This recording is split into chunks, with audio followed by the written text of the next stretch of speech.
Good evening. Welcome to Let's Talk Maywood on Diversity Today Media.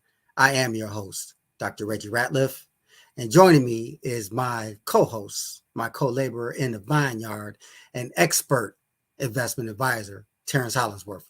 Terry, how are you?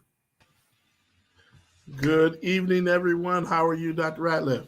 I'm good, brother. God saw fit for us to see another day, so I'm happy to be here.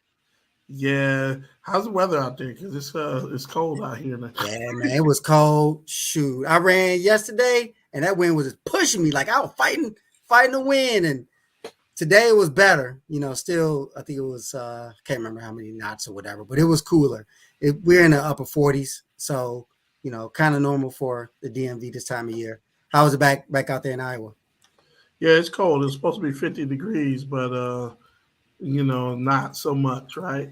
Yeah, it'll turn. I mean, it'll turn eventually. It'll get on. So happy to see another day, man. That's the bottom line. So Yeah. there's a lot of stuff going on in the world of finance, man. Specifically with the closing of um, Silicon Valley Bank and Signature Bank. These banks were valued at $209 billion for Silicon Valley and $110 billion at Signature Bank. How does these banks at such extreme size and assets go bankrupt? How do they close their doors? I am glad you asked that question because it is really a conversation that you and I have often, Mm-hmm. where there is an abundance of amount of people that are giving investment advice and they don't have professional training. They're young. They don't know what they're doing, and unfortunately, I talked to somebody. Not talk. I see a YouTube video of a guy. He has 3 million followers, and he's giving investment advice, but he doesn't really. He's not teaching investment principles. He's Right. teaching his kind of thoughts about how people should invest, what they should invest in, and things like Mm-hmm. this. And what we do that is different is try to teach the principles, what goes in behind the decisions. So, the long story short, they were some guys that created this. They had a lot of assets. We won't talk a lot about the assets, but they bought 10-year bonds in Mm-hmm. a higher interest rate environment. Mm-hmm. And banks are required to have the amount of money that they have with deposits Right. on cash every day in case someone comes in and want Mm-hmm. their money, right? Yeah. And so as people start to ask for their money, they were forced to sell their bond portfolio at a loss, and eventually everybody started asking for their money, and the bank was just really starting to be insolvent because of it. Mm-hmm. Big mistakes, that were made, and what's the cash amount of $250,000 for that's required by the FDIC for banks to hold in deposits. My question, Terry, is why would you want to have $200,000 in a bank account that's just going to sit there for the bank to trade on your assets, or even $20,000 for that So, matter? yeah, so here's the truth. What do banks do? Banks basically take your money and they buy government bonds on them, and then they loan you back your money, right? Mhm. And so what you're saying is true, With right? interest. Yeah, And absolutely, right. So what you're saying is absolutely true. Whereas, um, if you have opportunities to invest your money, you should, even when it's conservative, because at the end of the day, what do they have, right? Mhm. Um, if they pay, if they're getting 2% from the federal government, they're going to charge you 4%, Mhm. and they keep the spread. Right. And so, um, it just kind of goes into what we say that at the end of the day, it is about people having the knowledge and being empowered to make great decisions for themselves. And Yeah. when that's not the case, there's always potential for this. This is not even fraud. This is just the inexperience of the management team to buy long-term bonds Yeah. when in a higher interest rate environment, when in fact they should have been buying short-term bonds. So And because of that, I know there was talk of Fed Reserve Chairman Jerome Powell doing another tax was a tax rate increase Yeah, this month, but I think that's on hold right now. It just goes to show, man, that there's a lot of people out there who are not experts, whether it's through YouTube, Facebook, social media, giving finance classes in churches or in community centers or in schools or out on the street, yeah, right. the case can be. That's just giving bad information, and our people can ill afford to take in this bad information, and it puzzles and perplexes me to see this. And then you have people who, by the thousands, who are buying into this false philosophy that if you give into your mantra, your well-being, the money would take care of itself. No, you have to do your due diligence in order to get a return on that investment, right? Yeah, it's not simple, and that's the honest to God truth. Um, But people, the if you don't have the qualifications to teach financial education, to talk about economics or economic viability or financial, it's not financial literacy. This is wealth management creation through stocks and trading, so you understand the process. If you don't have that experience, do not offer these classes. You don't know what you're talking about. I'll mhm. leave it at that. So I will say this: our community has everything that we need to solve our problems. Mm-hmm. Right? We control a lot of money. Right? Where we put that money matters, Yep. and ultimately, the other place is electing officials that matter. Right. Right? Right. And um, in the last election cycle, um, black people didn't come out and vote. Right. And what can we say when we don't show up to vote and we complain about our communities not getting their fair share of money, not getting the roads fixed? We have to elect the kind of officials Mm-hmm. that think about this stuff, that has a compassion for helping not only themselves but the community. And that's that. So, ain't Yep. that what we talking about tonight? We're talking about that tonight, and this is election season. And if you want to know even how to read a balance sheet or stock portfolio, or have questions about investing or municipal finance, we are the experts. And Terrence is an expert in the world of finance and investments. You should tune into our class. It is free, no charge.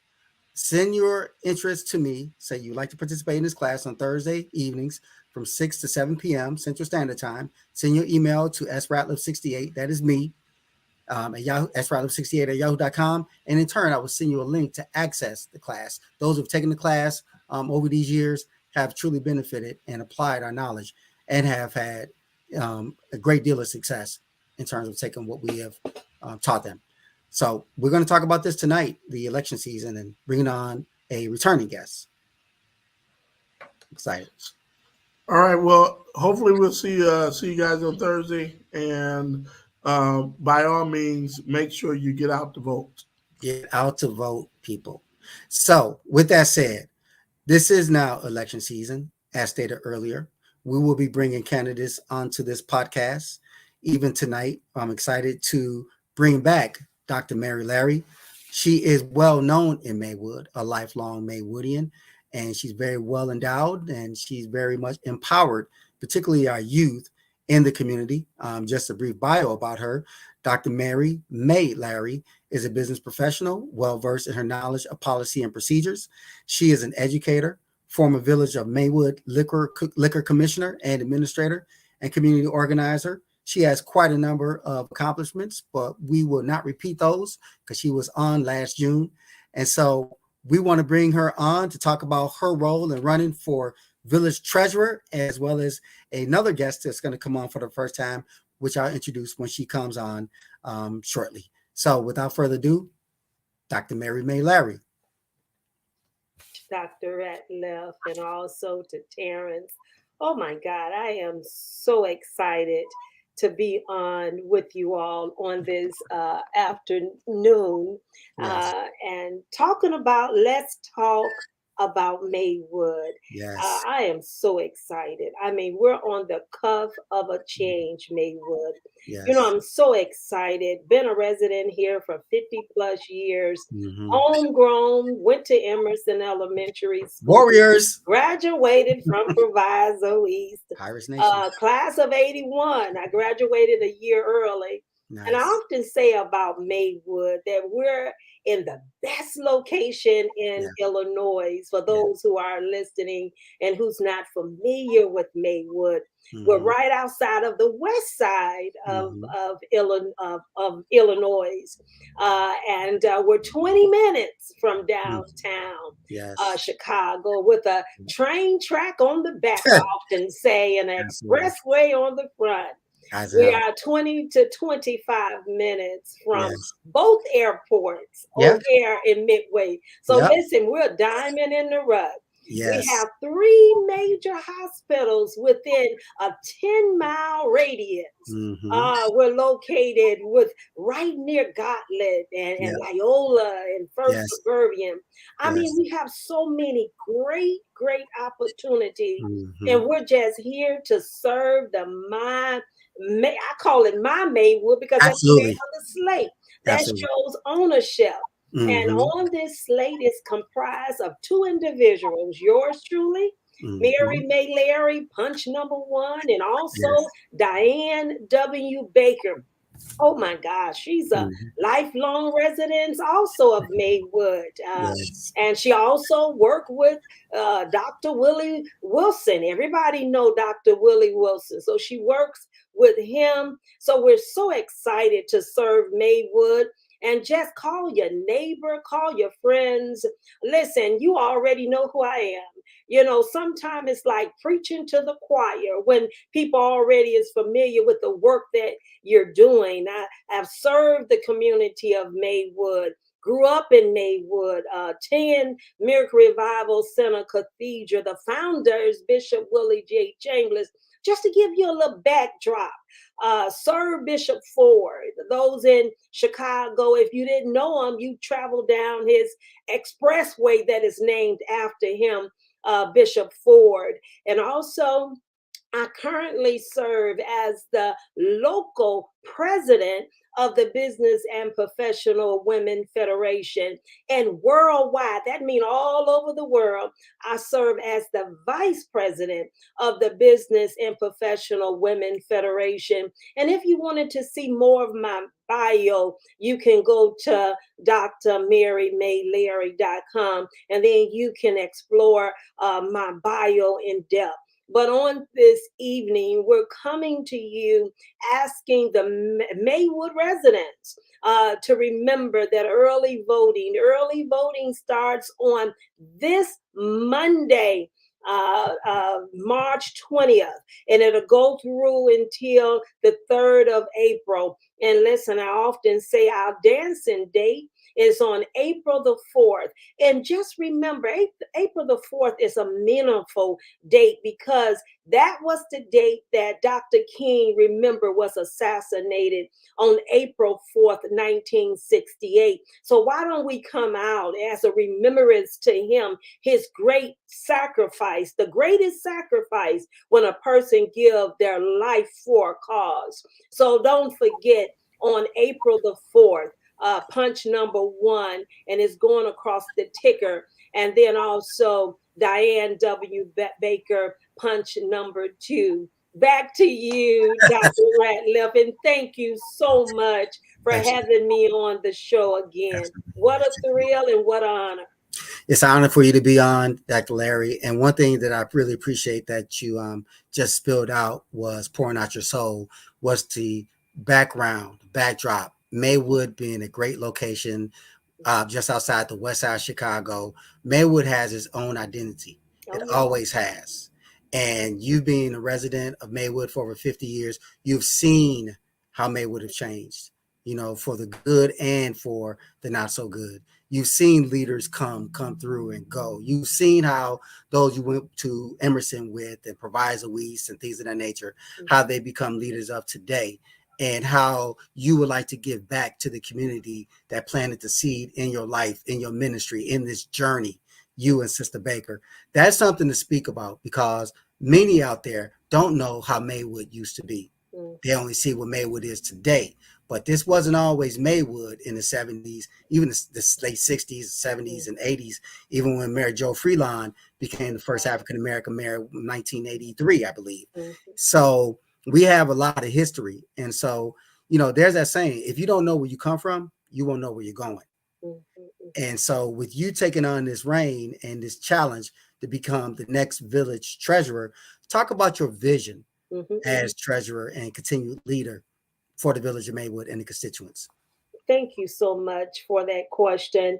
As the next trustee of the village of Maywood, the roles of the trustee, I often say, is the governing body. It's the face of Maywood. So we're the voice for Maywood residents to make sure that it's a smooth operation of being the next trustee and being Maywood next trustee.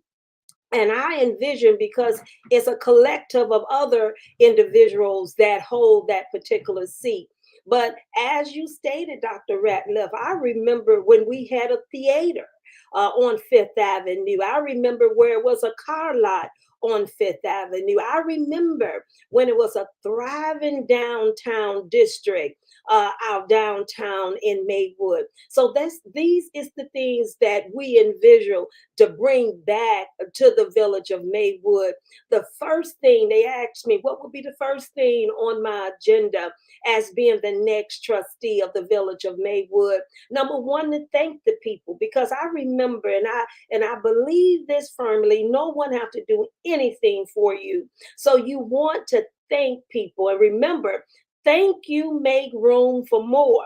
So number one, I would thank the people, and then I would hit the ground running to get a grocery store in the village of Maywood. We are currently a food desert community. We need a grocery store, and I liken it to implementing here as the trustee a co-op, whereas the residents can have ownership, whereas they can go and buy fresh produce from their own grocery store. And I often say the first year, the second year, you may not see a return as a resident of Maywood, but the third year out, we want to make sure our residents start seeing money and get money in their Mhm. various pockets. And also, look, erecting something where we can go to have fine dining in Maywood and then take in theater while we eat fine dining.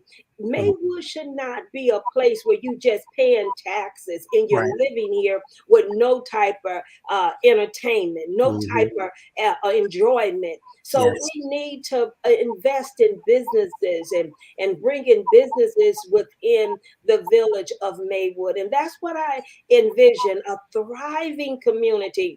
We should know, Dr. Ratliff, when we enter Maywood and when we exit Maywood. Mhm. We need strong economic development. Yes. So as your next trustee, we will implement economic development Mhm. opportunities so that our residents can work, growing Maywood from within. And if I can say this while it's still on my mind, Yeah. a lot of the voters often say, and I can understand because I'm a voter, a resident of Maywood for 50 plus years. They said, well, I don't even see any change when I vote for these people. It's just a repeat. It's just a repeat.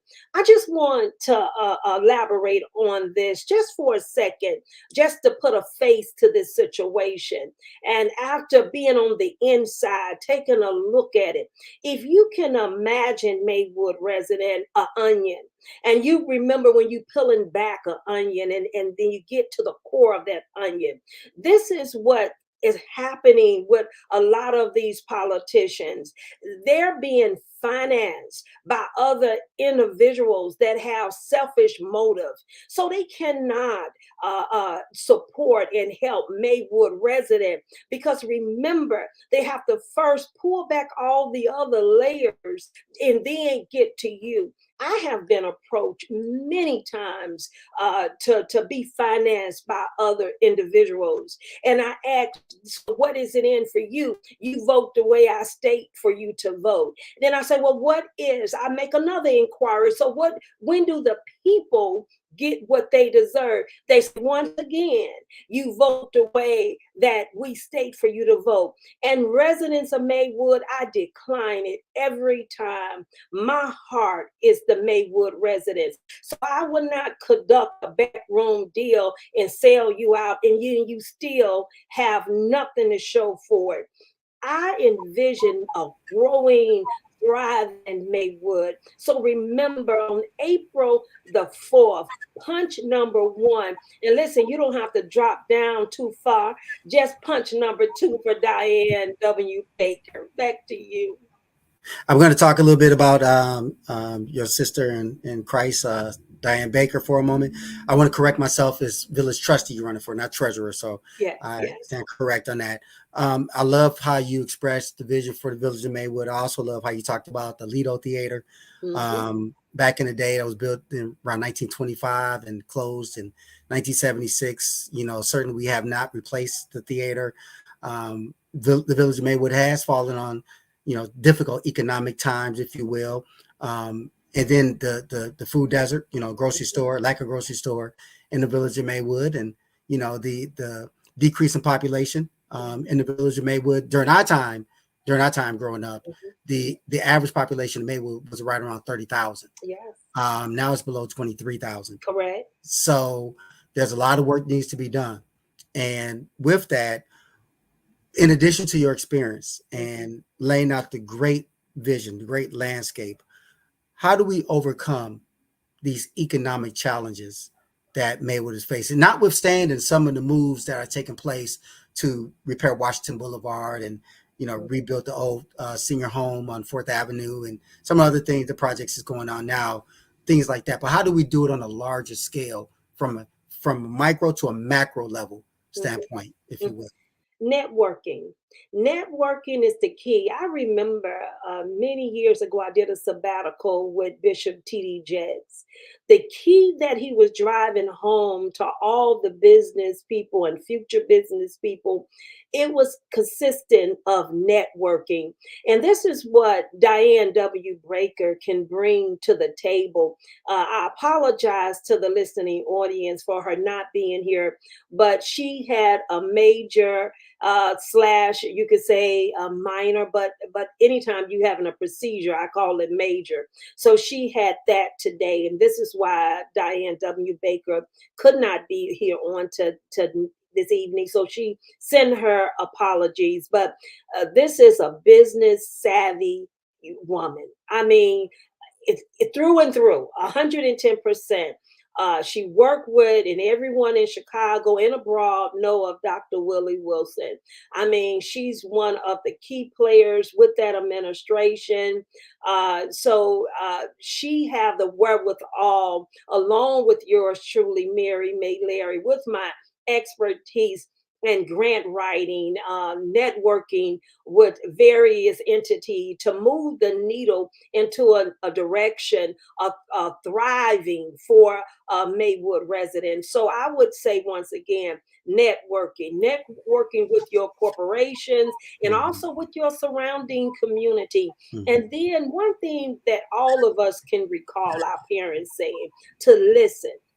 You have to be able to listen to what others are saying and then to implement. And then you have to know the verbiage. You have to know about policies and procedures. Absolutely. So all of these things coupled together, we can make this happen for the village of Maywood. Amen. Is Andrea with us tonight, Terry? I know you're in the background controlling things, but is Andrea with us? All right, there she is. How are you, Sister Paxton? I am well. I'm well. I'm glad to see everyone. I had to shrink my screen. I saw it. I couldn't see the little logon at the bottom, so ended up having to shrink my screen. But I'm here. Hey, why don't you tell the audience about Andrea Paxton? Who is Sister Paxton? Well, my name is Andrea Paxton. I'm not a Chicagoan. Well, I am now. I've been here 30 years, but I am born and raised in Natchez, Mississippi, and Louisiana. And my concepts come from that upbringing. We have so much moving forward until everything in the world that we need has been written already. I did a lot, and I'm an urban planner by trade. Let me move back a little bit. I get excited when I talk about where I'm from. Nothing wrong with that. I tell people all the time, I'm educated and articulated, but I am red dirt. I'm red clay dirt country when it comes down to my visibility and my focal and my discipline. Right. However, I am an urban planner by trade. I focus on policy, procurement, and land acquisition. The policy and procurement portion comes from the focal that we have to speak to our issues in the community. I think for so long, well, not think, I know for so long, the Black community, we always get mixed in with everyone else. We're forgiving people, we're loving people, we're taught to be that way. However, I feel, and some may disagree, but I'm going to stand on principle as to who I am and what I see and what I know when it comes down to policy and procurement of the things that we need in our community, the corridor development that we need. And that's mainly where the federal and state government, our Black communities are on the transportation lines, and those lines are going to get fed no matter what because they're federal and state highways and roads. Right. So that money goes there. And when there's hospitals and healthcare facilities on those transportation lines, the money's guaranteed to go there. So when you understand the demographics and how land is set up, then you know that money comes to the region, but it doesn't reach the Black community. So I was always taught that the things that keep you up at night are the things that God wants you to do.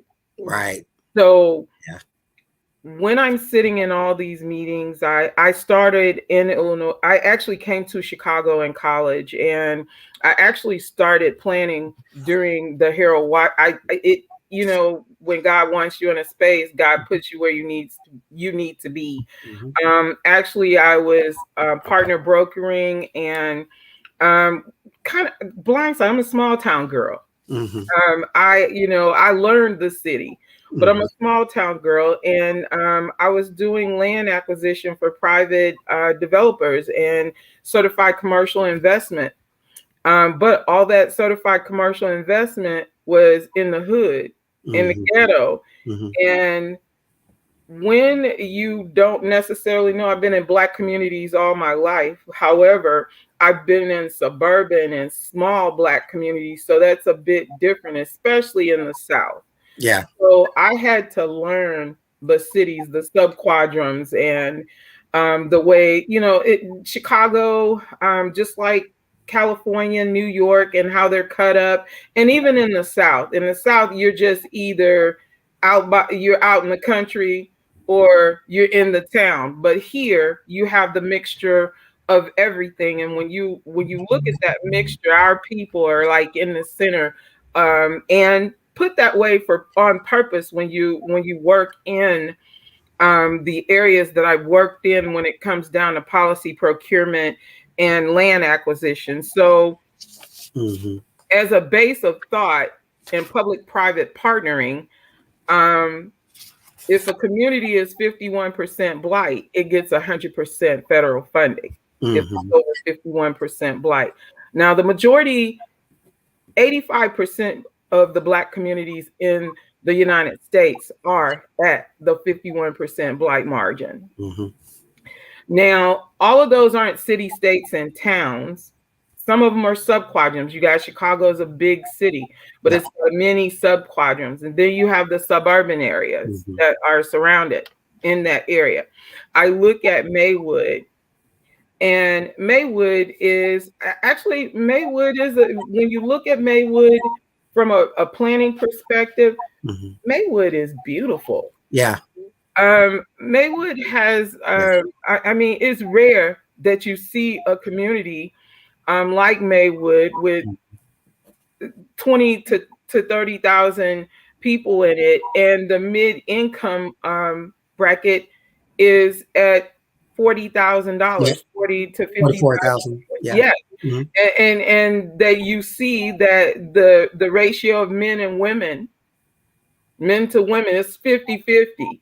Yeah. When Yeah. you see that the ratio of homeowners is Yeah. at 60%. It's Mhm. usually the opposite in Mhm. most communities. So then when you look at all these, as an urban planner, when you look at all of that and you say, wow, this is totally opposite of the average Black community that's considered to be an urban community or an underprivileged community. Mhm.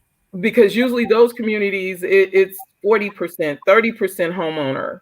You Yeah. know, Right. you guys, I think it's only like 14% under the poverty level. Yeah. You have a working class community. Yeah. That's right. And we've always, just so you know, my dad is from Mount Olive, Mississippi, God rest his soul. So he has the roots, and many people who live in Chicago come from Mississippi. Absolutely. I found that out real quick. Yeah. Some of our servants, those who have gone on to glory, like the late Eugene Moore, and others, they come from Mississippi, and we have a direct tie, 14-hour drive to Mississippi. You know about the Absolutely. routes and everything, Collins, and Absolutely. all that. With that said, carrying it over to Chicago, where many migrated to Chicago from Mississippi and other parts of the South, 77 communities in Chicago, right? 77 different little towns, if you will. And many of them are blighted, of course, separated from the South side to the North side to the West side. And Maywood has North Maywood and South Maywood. Am I breaking it down enough, Dr. Larry? Yes.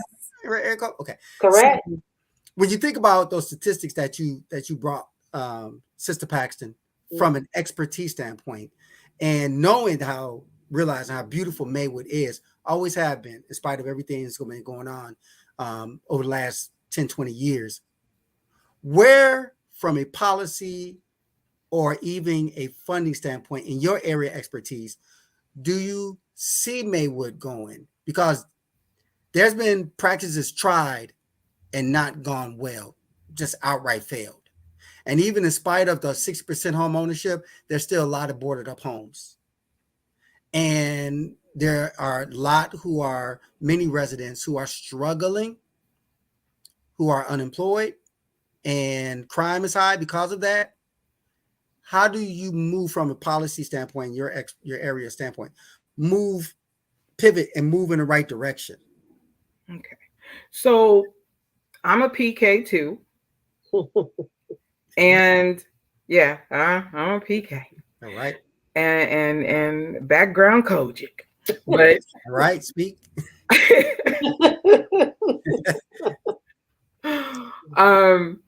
But I want to say, one, and when we speak to that, I always say that we have to speak realism. Coming from our backgrounds did not speak to kingdom building in the capacity where we were focused on policy and procurement and how it impacts the community. And this is what drove me to this. My mom dragging me from meeting to meeting as an alderwoman, and me listening to the church and their input. Yeah. Okay, so let me back up just a bit. So that brings me to our heritage and what we come from. Yeah. I feel like everybody needs to watch this movie called Once Upon a Time When We Were Colored. Yes. Yes. I think everybody needs to understand the full circle and story of Black Wall Street. Yes. Oh yeah. Yes. Yeah. Tulsa, Oklahoma, everybody. and speaking of that I am the co-founder and director of Illinois Black Wall Street. Mm-hmm. And the reason why that was pulled together is because I understand that Red Summers destroyed our economic systems all over the United States. Yeah. Tulsa, Oklahoma was just the brain center and the economic black capital, and a model of how all of the sub-quadrants in Baton Rouge, Natchez, Memphis, Southside Chicago. Southside Chicago was in Chicago as well. Yeah. A lot of when Tulsa was when they attacked Tulsa, a lot of the people migrated from Tulsa to Chicago to start over. Yeah. However, when we put all of that, we're talented, knowledgeable people by nature. Yeah. And sometimes we get into our clusters too much, and we're afraid to talk about this. I know state legislators. This is the reason why I pulled back from politics. That's just me, Dr. Larry.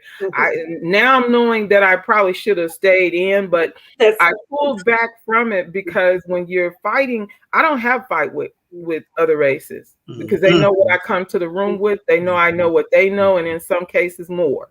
Okay. Right. So there's no fight with them. They're saying, what can we do? That's right. We're in a corner saying, oh, don't say that, or we've got to include the Mexicans.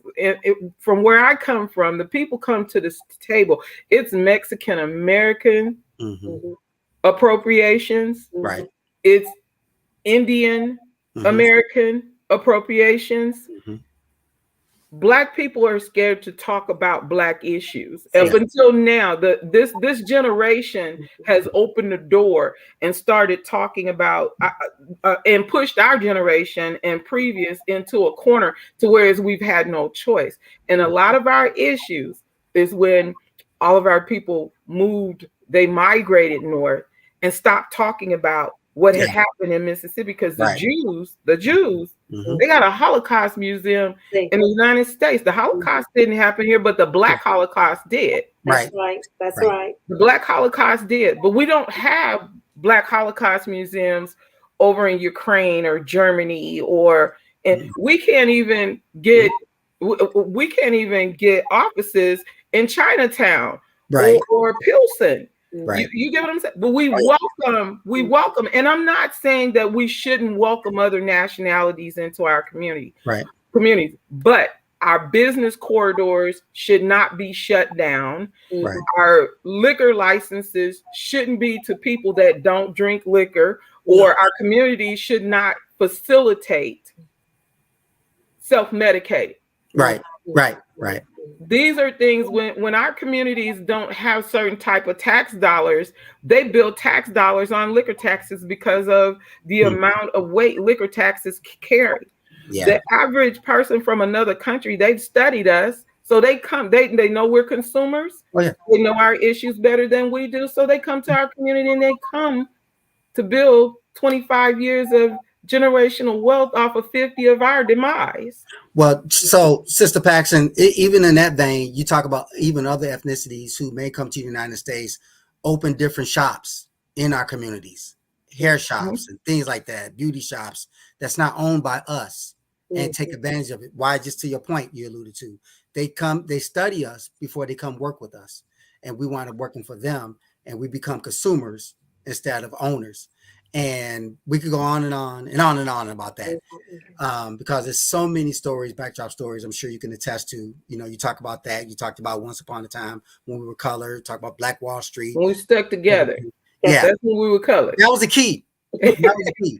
They, they had the law firms, they had the accounting firms, they had the retail stores. They were Black owned. They had the barbershops, of course. They had all of that, and somehow, some way, over these decades, that has all but disappeared. I say this: when Dr. King was assassinated in 1968, April 4th, that, in my opinion, killed the movement, because Dr. King wasn't just about civil rights; he was about economic viability. Absolutely. And when he was assassinated in Memphis, he was leading the protests. All right, the Montgomery bus boycott. That wasn't just because of civil rights. It was because when they shut down Montgomery for over a year, it impacted them economically. That's power. And somehow we have strayed away from that. And our challenge right now is, who can we put in place that knows the history of a Black Wall Street and these quadrants you speak of, and how, how we work together through asset-based community development, use the assets within the community from the inside to build out instead of waiting for outsiders to come in. That's right. To take over our community, like what's happening in Maywood. Mm-hmm. And I think about Dr. Larry, who's been around for over 50 years in the village of Maywood, still vibrant, seasoned, and knowledgeable about the history of Maywood, and have vision. How do we get others on board to buy in or accept where we come from to move forward to where we need to go? How do we take those steps from that standpoint? Well, that's the reason why I created Illinois Black Wall Street. And I say I'm a co-founder because there were other people moving with Black Wall Street entities. However, they had no format in which policy went into place. If it's not on paper, it doesn't matter. We can march, we can do whatever we want to do until it becomes on paper and it's a law or ordinance. It makes it's null and void. It's a time and it's a time where we impacted something and we made a statement, but how do you take it to the next level? And Illinois Black Wall Street, we have House Resolution 1320, which talks about the Red Summers, which I actually did the research of finding all the Black subquadrants and cities in the state of Illinois and presenting them to our state legislators. And in the Black Wall Street, the Illinois Black Wall Street House Resolution, and it says that it's actually on our Illinois Black Wall Street Facebook. It's actually pinned to the top. It's on the website as well. I actually wrote that House Resolution. Then we have House Bill 1960, which is the Black Wall Street Act. Now, that bill was several legislators who took my House resolution, knowing that we talk about this, but this is a structure. We have to teach people, and we have to teach people how that structure of Black Wall Street and the policies that they had in with recirculating dollars and corridor development, how that's simple. We don't have to reinvent the wheel. Right. These things were written for a purpose. All of these things are biblical. Yeah. If we want to go to church. Let's do it. Separate church and state. There is no separation. No. The laws are based on the 10 Commandments. Right. Preach. You get what I'm saying? So, and some people disagree. I don't disagree. We can't. Everything in this world that was written in the United States, this corporation, this major corporation or sub corporations, you have a social security number, EIN, all of those things fall under the line of a corporation. Yeah. So within that corporation, there are laws. Yeah. Okay. There are mandates, and that's what we follow. Our laws and our mandates say that everybody else. Do you understand? The people that are coming to our community have studied our laws, our mandates, and we've taught them how to enslave us economically. And so when we have to talk about this stuff. We really have to talk about this stuff. But the long and short of it is I know we don't have time to put all of this in there, but Illinois Black Wall Street was actually structured to do just that, to talk about how our business corridors, and we've actually put legislation in place. We have the House bill that's there, the Illinois Black Wall Street Act. I had to have them halt the bill and amend it because, again, some politicians that weren't thinking, they look like us, but they weren't thinking like us, took the bill and twisted it so it served them and their people. And we halted it. Now we need the help of the people who are really interested in those corridors. This is a Treasury earmark of $5 million Wow. 10 Black communities for the next 10 years because we have 50. Mm-hmm. $5 million per community Wow. a year for Black historical Black Wall Street districts or Black business corridors to be rebuilt. They have to be rebuilt by Black contractors. There has to be a TIF from the community. Our average business in a Black community does not know what tax incremented funding is. Mm-mm. No. Our average legislator does not know how to package TIF funding so it's applicable to homeowners that you say the homeowners are struggling. They shouldn't be struggling in Maywood. That $8 billion just came to that region. Right. That's true. She just signed off on it. Priska just signed it, right? Yeah. Yeah. So I know as we start to wrap up this podcast, I would love for you to come back, Sister Paxton, to talk about this more, so we could take a deeper dive on this issue, because we need to have this discussion. And that's why our podcast exists, particularly for the Black community, because we're the ones that shut out and in some cases shut down and prevented access to these funds. And so I want to just ask one final question. Your connection with Dr. Larry.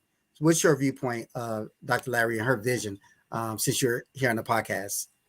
I think she's awesome. I think and I say awesome because, I mean, we have not met in person, but we have so much to talk about each time we talk. Each time I talk to Dr. Larry, it's like we just left work or we were just together because we're speaking the same language, but from two different point of views. And that's the main thing we have to do, is we have to be able to sit down and have a conversation and not be intimidated. I mean, because education and wisdom bonds. And I think we are a mixture of both. And I think the commonality between the two of us is that we can meet people where they are. Yes. And if they want to come where they need to be, we're capable of helping them get there. Amen. So I want to just thank you again. I'm glad you were able to come on the show, even if it's just for a few moments, but I would like to invite you back because, again, there are some things that's happening in our communities that we should know about, and who better to have an expert to come on our podcast and discuss it. And I would like to give you, Sister Paxton, just a few moments, a minute, with closing thoughts as it relates to what you're doing and how it benefits our community. And then we'll close with Dr. Larry and her role in becoming the future village trustee and her vision and sharing her knowledge with her future constituents. So, Sister Paxton, the stage is yours first. Well, I would like to say, support us. Talk to your legislators about Illinois Black Wall Street and the $5 tax increment funding, the Illinois Black Wall Street Act. Ask them to support it. We are moving. We will have a legislative day come April, and we want people to go to Springfield with us because the bill is passed. We have to package the programs and put them in place so that the money actually comes to our communities. And that's been done. We want it accepted, and we want the programs to start ASAP. I'm shooting for Juneteenth this year to have that passed, and I'm asking everyone to help us. Dr. Larry and I have talked extensively about it. We're going to be going from community to give workshops, and I would love to come back because these are the stepping grounds.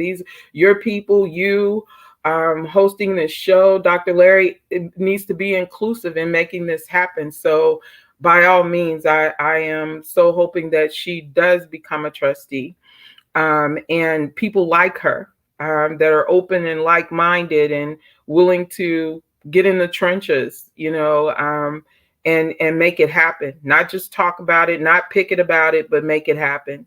So Illinois Black Wall Street, like I said, look us up on Facebook. We are expanding to Twitter, and because we want to get the word out there, but more so, we want you to support us, like us, help us.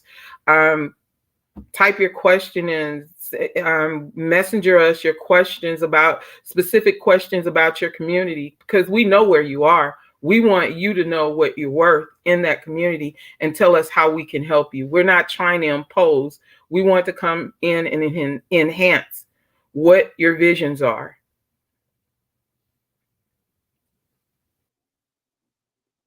Thank you so much once again, Dr. Ratliff, and to Terrence, and oh my God, to Sister Paxton. Thank you for coming on and sharing your viewpoints to the Maywood residents. You have heard it first, Maywoodians. The need is now to get out to vote. Early voting, remember, starts on this Monday, March 20th, and concludes on April 3rd. And listen, I often say our dancing day is on April the 4th. Listen, just don't bring yourself. We're asking you to bring 7 with you in remembrance of our own Dr. Martin Luther King Jr., who gave the ultimate sacrifice, was his own life. So call your neighbor, call your friends, let them know we're on a cuff of a change. With your vote, we can rebuild the First Avenue corridor. With your vote, we can rebuild Fifth Avenue corridor. Maywood, with your vote, we can rebuild St. Charles corridor. Let's make this happen. Thank you so much for listening, and thank you for your vote. Punch number 1 for Mary May Larry, and punch number 2 for Diane W. Baker. Enjoy your evening. I'd like to thank both guests. Miss Andrea Paxton, co-founder of Illinois Black Wall Street. She shared some great information with us tonight. Please make sure that you check into Illinois Black Wall Street on Facebook. I'd also like to thank Dr. Mary Larry, candidate, Dr. May Larry, candidate for Maywood Village trustee. Please vote. If nothing else, vote. I am Dr. Reggie Ratliff. Tune in to our next podcast where I'll invite another high esteemed professional guest. Please be safe. God bless you. Like us on Facebook. Subscribe to YouTube. Good night.